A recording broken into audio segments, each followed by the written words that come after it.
전기차가 점점 많아지고 있죠. 이제는 체감되는 수준만 따지면 내연기관차만큼 자주 보이는 것 같습니다. 실제로 국내 전기차 판매량을 보면 2020년에 46,600대 수준이던 게 2021년에 10만 대를 넘기면서 2배 이상 성장했고, 작년에는 16만 4,400대를 넘기면서 성장세를 이어갔습니다. 백분율로 따지면 2021년에서 2022년으로 넘어오면서 전기차 판매량만 63.8%나 급증한 겁니다. 작년에 우리나라에 팔린 신차가 168만 5천 대거든요. 이 중에 16만 4천 대 정도가 전기차였으니까 전체 판매량 중 9.76%, 100대 중 10대가 이제는 전기차란 거죠. 판매량은 계속 늘어나지만 여전히 중요한 게 있죠. 전기차 보조금인데 최근에 보조금 개편안이 나왔잖아요. 찾아보니까 보조금만 1,800만 원 넘게 받을 수 있는 전기차가 있더라고요. 어떤 차인지, 그리고 이게 시장에는 어떤 영향을 끼칠지까지 쉽고 빠르게 정리해드리겠습니다. 인터넷 가입이라면 당신은 아정당을 떠올리지 않을 수도 있습니다. 당신의 습관은 통신업체에 고정되어 있을 수도 있습니다. 모르면 놓치는 당연한 권리, 인터넷 정수기만 사용해도 받을 수 있는 지원금 77만원, 인터넷 가입은 아정당입니다. 보조금 개편안을 간단하게 살펴볼까요? 승용차는 최대 보조금이 680만원으로 줄었고, 승용 전기차 중에서도 소형 이하로 분류되는 건 580만원으로 줄었습니다. 대형 승합차는 7천만원으로 유지됐고, 중형 승합차는 5천만원, 소형 전기 화물차는 1,200만원, 경형 전기 화물차는 900만원입니다. 대신 보조금 100% 지원 기준이 기존에는 5,500만원 미만이었던 게 5,700만원 미만으로 바뀌었고, 50% 지원 기준은 5,700만원에서 8,500만원 미만으로 바뀌었습니다. 인센티브 기준도 살짝 수정됐죠. 올해는 충전 인프라도 구축해야 보조금을 받아갈 수 있고요. 혁신 기술 보조금도 있고, 사후 관리 평가에는 직영이나 협력 서비스 센터가 있어야 하고, 사후 관리 역량 평가에 따라 최대 20%까지 차등 지급한다고 합니다. 조금 이상하죠? 그래봤자 승용차는 680만원이 최대란 거잖아요. 그런데 1,800만원은 어떻게 받을 수 있다는 걸까요? 간단합니다. 첫 번째는 지자체 보조금까지 하면 1,800만원이 넘는 지역이 있더라고요. 방금 전에 본 건 환경부가 주는 중앙정부 보조금이고요. 전기차 보조금은 지자체 보조금도 따로 받을 수 있거든요. 지난달에 각 지자체들이 올해 전기차 구매 보조금 지급안을 확정했습니다.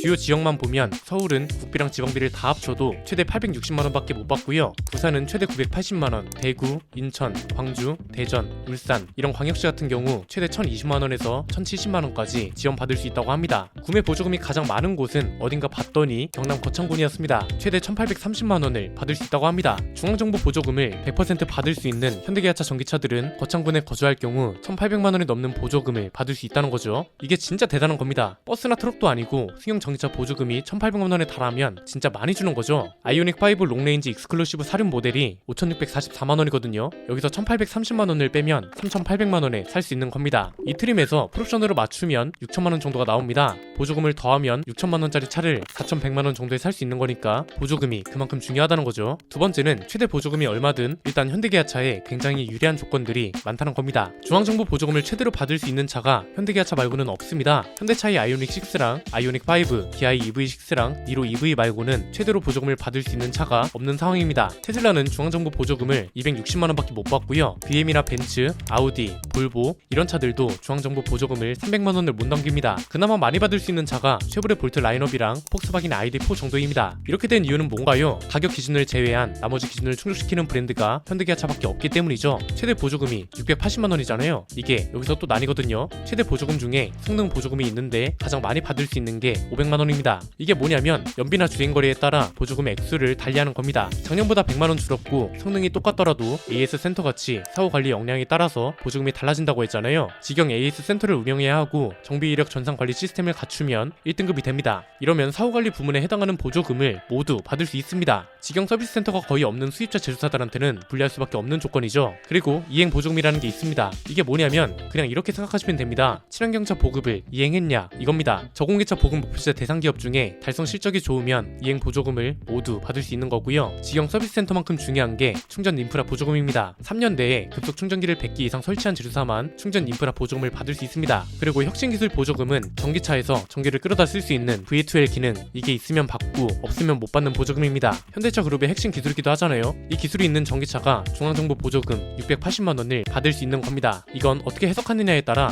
좋은 보조금이 되고 나쁜 보조금이 되는 거죠. 나쁜 보조금이라고 생각하는 생각하는 사람들은 어떤 논리인가요? 야, 그러니까 현토부 소리 듣는 거지. 아주 대놓고 현대기아차만 밀어주는구나 이거죠. 그런데 이건 좀 정색하고 말하고 싶은데요. 전기차 보조금만큼은 우리 기업을 대상으로 보수적으로 가져가야 한다고 생각합니다. 일단 현토부라는 말도 말이 안 되는 게 전기차 보조금은 환경부가 관리하는 겁니다. 우리나라 정도면 자동차 선진국이잖아요. 현대차그룹이 전세계 판매량 3위인데 이걸 부정할 순 없죠. 미국이나 중국은 이미 자국 우대 정책으로 외국 기업을 차별하고 있습니다. 이건 나쁘다고만 할 수는 없습니다. 국가는 자국 기업이 성장할 수 있도록 도와줘야 하고 방법은 크게 두 가지입니다. 자국 기업한테 혜택을 주거나 외국 기업을 제재하는 건데 미국이랑 중국은 모두 자국 기업한테 혜택을 주고 자연스럽게 외국 기업은 혜택 조건에서 벗어나도록 하는 방식으로 자국 기업을 밀어주고 있다고요. 우리나라 보조금 정책은 작년까지만 해도 심하게 말하면 외국 기업한테 퍼주는 수준이었습니다. 그 정도로 후한 보조금이었는데 이제는 우리도 우리 기업들을 위한 보조금으로 바뀌기 시작했다는 거죠. 미국이나 중국처럼 대놓고는 못합니다. 대신 간접적으로나마 이렇게 자국 기업을 위한 보조금이 됐다는 거 저는 좋다고 봅니다.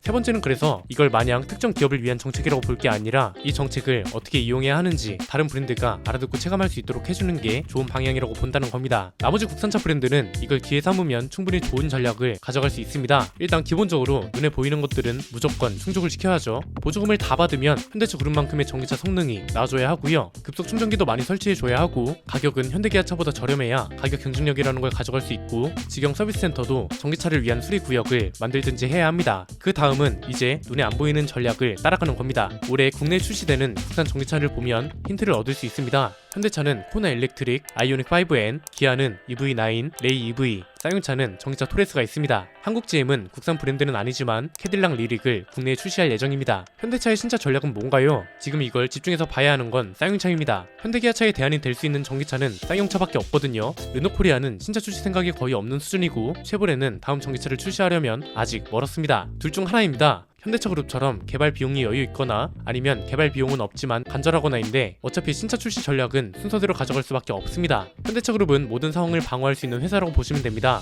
순서대로 보면 일단 보조금을 100% 받을 수 있는 전기차가 있고 그 다음은 보조금이 아니라 모델 고유의 경쟁력으로 판매량을 보장하는 차들이 있는 겁니다. 그 차들이 올해 출시되는 차들이죠. 가격이 아닌 성능에 초점을 둔 게 아이오닉 5N 그리고 얼마 전에 출시된 EV6 GT인 겁니다. 얘네는 성능이 중요하지 가격이 중요한 차들은 아니잖아요. 다른 차들도 마찬가지입니다.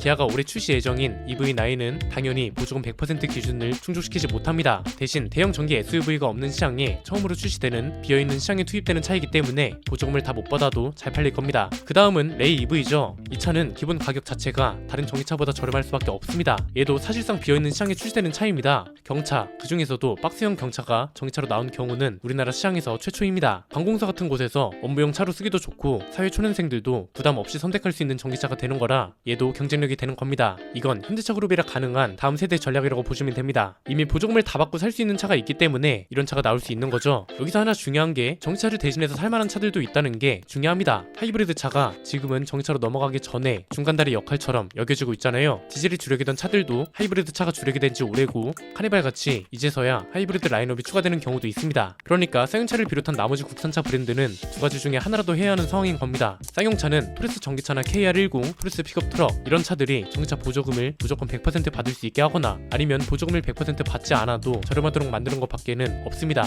쌍용차는 그나마 좀 기회가 있는 게 토레스 엔진이 저공해 3종 인증을 받았잖아요. 하이브리드 라인업 추가가 힘들면 저공해 인증을 받은 엔진이라는 걸 강조해서 부족함을 채우는 게 베스트입니다. 르노코리아는 지금 기대되는 신차가 아예 없는 상황입니다. QM6 퀘스트 같은 차가 경쟁이 되겠냐고요. 오늘처럼 보조금 관련한 홍보 자료나 기사에서 빛을 볼 수 있는 차를 만드는 게 현대기아차를 제외한 나머지 국산차 브랜드가 해야 할 일입니다. 너무 좋은 기회잖아요. 지역별로 최대 1,800만원까지 보조금을 준다고 합니다. 이건 국가가 대놓고 밀어주겠다 이겁니다. 우리나라 전기차 보조금 정책이 특정 기업 밀어주기 정책이 되느냐 자국 기업 우대 정책이 되느냐는 쌍용차랑 르노코리아에 달려있다는 거죠. 다음 보조금 관련 내용에서는 쌍용차나 르노코리아도 많은 혜택을 받아갈 수 있다 이런 내용이 나왔으면 하는 바람입니다. 오늘 내용은 여기까지입니다. 내용이 유익하셨다면 구독과 좋아요 알림 설정 부탁드립니다. 지금까지 저는 안피디였습니다. 감사합니다.